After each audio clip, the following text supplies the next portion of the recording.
Okay. Hello student, अभी का जो टॉपिक है उसका नाम है डिफरेंशिएबिलिटी।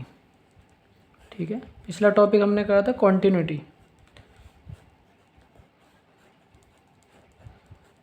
नाउ डिफरेंशिएबिलिटी का मतलब क्या है? कॉन्टिन्यूटी का मतलब तो हम समझ गए थे, लेकिन डिफरेंशिएबिलिटी का मतलब क्या है? जब हम कॉन्टिन्यूटी समझ रहे थे तो मैंने आपको एक चीज़ बताई थी। आप ग्राफ पे एक फंक्शन ड्रॉ कर रहे हो और लेट से वो फंक्शन इस तरीके से जा रहे हैं। अब इस फंक्शन को आप क्या कहेंगे? आप बोलेंगे सर ये फंक्शन कॉन्टिन्यूस तो है। मैं आपको दिखा देता हूँ, ये देखो फंक्शन कॉन्टिन्यूस तो है, हर जगह कॉन्टिन्यूस है, कहीं से भी ब्रेक नहीं किया है। लेकिन सर आपने जो ये जो डायग्राम बनाया है ना, ये तो आराम से एकदम कर्व जा रहा था, एकदम स्मूथ जा रहा था, बहुत बढ़िया। ये भी स्मूथ जा रहा था, लेकिन आपने यहाँ पे तुरंत एक शार्प टर्न लिया और फिर यहाँ पर भी एक शार्प टर्न लिया। सर ये बात समझ में नहीं आई, तो आप समझिए बात को। दो ऐसे पॉइंट हैं, एक ये और एक ये, जहां पे मैंने शार्प टर्न लिया। शार्प टर्न, शार्प टर्न का मतलब थोड़ा और समझिए। ये फंक्शन क्या है? कॉन्टिन्यूअस है और कहीं पर भी शार्प टर्न नहीं लिया गया है। ये फंक्शन क्या है? अब इस फंक्शन में आप देखेंगे कॉन्टिन्यूअस तो है, कॉन्टिन्यूअस तो सारे ही हैं, लेकिन इस पर्टिकुलर, अच्छा ये फंक्शन कॉन्टिन्यूअस है, ये फंक्शन कॉन्टिन्यूअस है, इसमें कोई भी शार्प टर्न नहीं है, इसलिए ये फंक्शन डिफरेंशिएबल है। और इस फंक्शन में एक शार्प टर्न इस पॉइंट पे आ गया, इसलिए ये डिफरेंशिएबल नहीं है। तो डिफरेंशिएबिलिटी का मतलब ये होता है बेटे कि अगर मान लीजिए, इसको आप ऐसे स्लोप के टर्म में समझिए। स्लोप के टर्म में, स्लोप के टर्म में मान लीजिए हमारे पास एक ग्राफ ऐसे जा रहा है, ऐसे जा रहा है। अब मैं आपसे ये पूछूं कि यहाँ से लेके यहाँ का जो स्लोप है और यहाँ से लेके जो यहाँ का जो स्लोप है, वो दोनों सेम है या डिफरेंट है? इस पॉइंट से पहले का स्लोप, ये पॉइंट सी है, इस पॉइंट से पहले का स्लोप लेट से m1 और इस पॉइंट के बाद का स्लोप लेट से m2, दोनों लगभग सेम है। हाँ। लगभग बोल रहा हूँ। अगर मान लीजिए, चलो ये तो बहुत अच्छा दिख रहा है, मैं इस तरीके की बात कर लेता हूँ और मैं एक पॉइंट यहाँ पे C ले लेता हूँ। अब यहाँ पे एक स्लोप जा रहा है m1 और यहाँ पे एक स्लोप जा रहा है m2। क्या वो दोनों स्लोप आपस में बराबर हैं? इस पॉइंट से जस्ट बाद और इस पॉइंट से जस्ट पहले क्या दोनों स्लोप बराबर हैं? बिल्कुल बराबर। आप गाड़ी आराम से चला सकते हो, आपकी गाड़ी में कोई दिक्कत नहीं आएगी। लेकिन जो ये पॉइंट है, इस पॉइंट से जस्ट पहले, इस पॉइंट से जस्ट पहले का स्लोप कहाँ जा रहा है? ये रहा, मान लीजिए। इस पॉइंट से जस्ट बाद स्लोप कहाँ जा रहा है? इधर। मतलब आपकी गाड़ी यहाँ पर है, आप ऐसे रास्ते पर सफ़र करना चाहोगे? अरे पता चला कि एकदम खाई में चलेगी गाड़ी। मतलब जिसका ग्राफ यानी स्लोप जो है वो सेम नहीं है, और स्लोप को ये कहते हैं डिफरेंस। जब आप डिफरेंशिएशन पढ़ेंगे तो एक्चुअली दूसरे टर्म में वो एक तरीके का स्लोप होता है।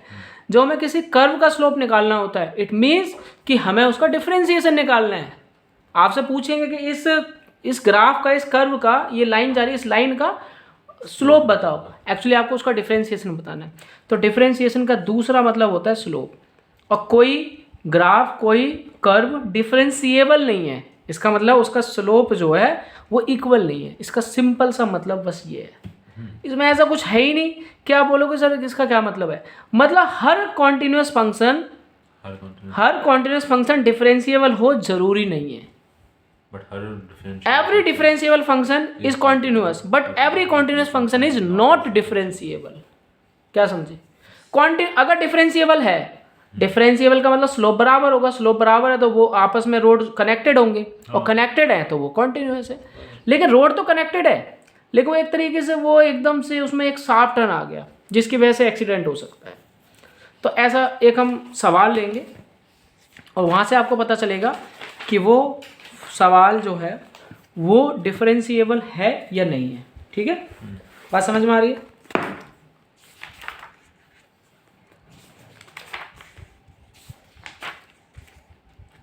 एनसीईआरटी का एक सवाल है, क्वेश्चन नंबर 9, यहाँ पे लिखा है मॉडुलस x माइनस वन। देखो बेटे, मॉडुलस x माइनस वन, और बोल रहा है कि डिफरेंशिएबल है या नहीं है, कौन से पॉइंट पे? 1 पे।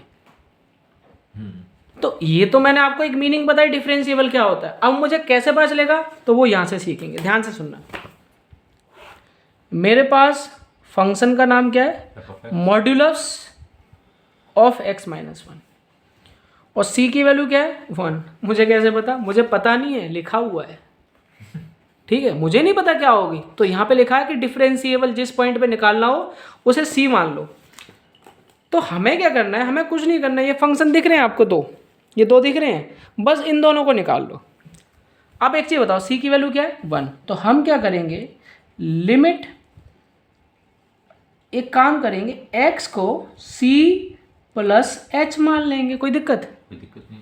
तो यहाँ पे आ जाएगा लिमिट h टेंस टू 0, यहाँ पे लिखेंगे फंक्शन c प्लस h, क्या लिखेंगे? c plus h minus c divided by h।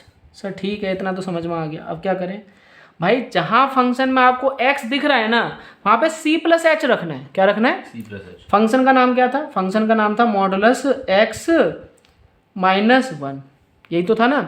बस यहाँ पे हमने गलती कर दी, x नहीं लिखना था, यहाँ पे क्या लिखना था? c plus h। तो ये मैंने लिख दिया, काट देता हूँ, जानबूझ के लिख दिया था, ऐसी कोई बात नहीं है। तो x की जगह क्या लिखेंगे?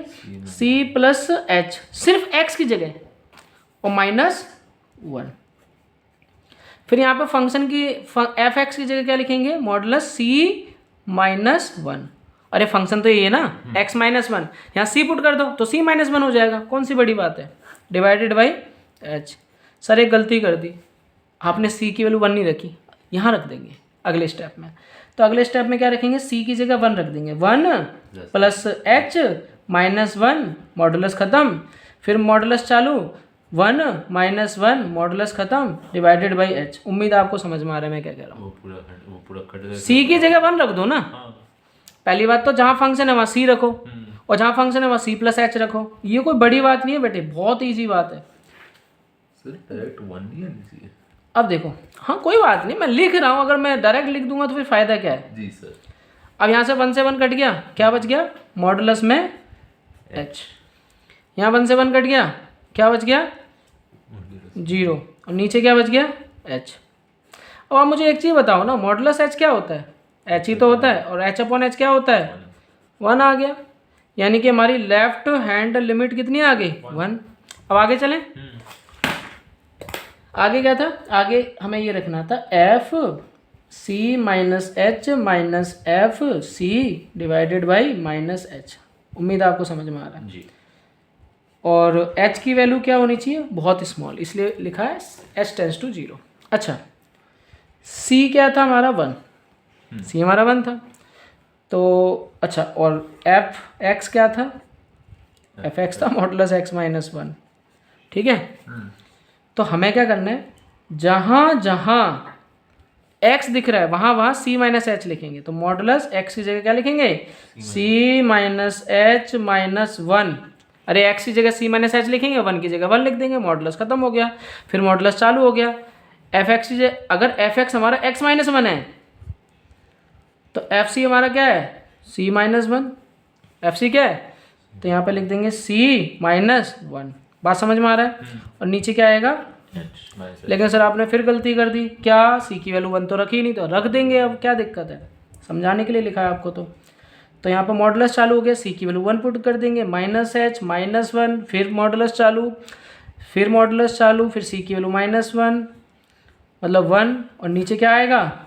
Minus H. उम्मीद है समझ में आ रहा है। अब करना क्या है, 1 से 1 काट देंगे, 1 से 1 काट देंगे। तो सर यहाँ क्या बचेगा भाई? यहाँ बचेगा मॉडुलस में माइनस एच, और यहाँ बचेगा मॉडुलस में 0, और नीचे बचेगा माइनस एच। सर मॉडुलस में एच क्या होता है? माइनस। अरे भाई मॉडुलस की बात ही है कि वो माइनस को भी क्या बना देता है? प्लस बना देता। और नीचे क्या है? आंसर क्या आ गया? माइनस। समझ पा रहे हो उसको? जी। इसका ये मतलब है कि भाई पहले आपका स्लोप जो था वो +1 था, अब स्लोप क्या बन गया -1, मतलब कि आपकी गाड़ी ऐसे जा रही थी अब ऐसे चली जाएगी, तो आपका एक्सीडेंट होना तय है। और किस पॉइंट पे, इस पॉइंट पे। यहाँ पे x की वैल्यू क्या है 1, तो 1 पे डिफरेंशिएबल नहीं है, तो fx is not differentiable although it is continuous.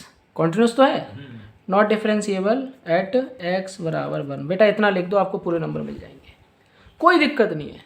बात समझ में आई? डिफरेंशिएबिलिटी का टॉपिक समझ में आया? कॉन्टिन्यूटी समझ में आई? कॉन्टिन्यूटी एक अलग चीज़ है। बच्चे कंफ्यूज हो जाते हैं कि कंटिन्यूअस क्या होता है, डिफरेंशिएबल क्या होता है। अगर वो मीनिंग समझ लें तो उनको मतलब कंफ्यूज होने की ज़रूरत नहीं है। ठीक है, ओके।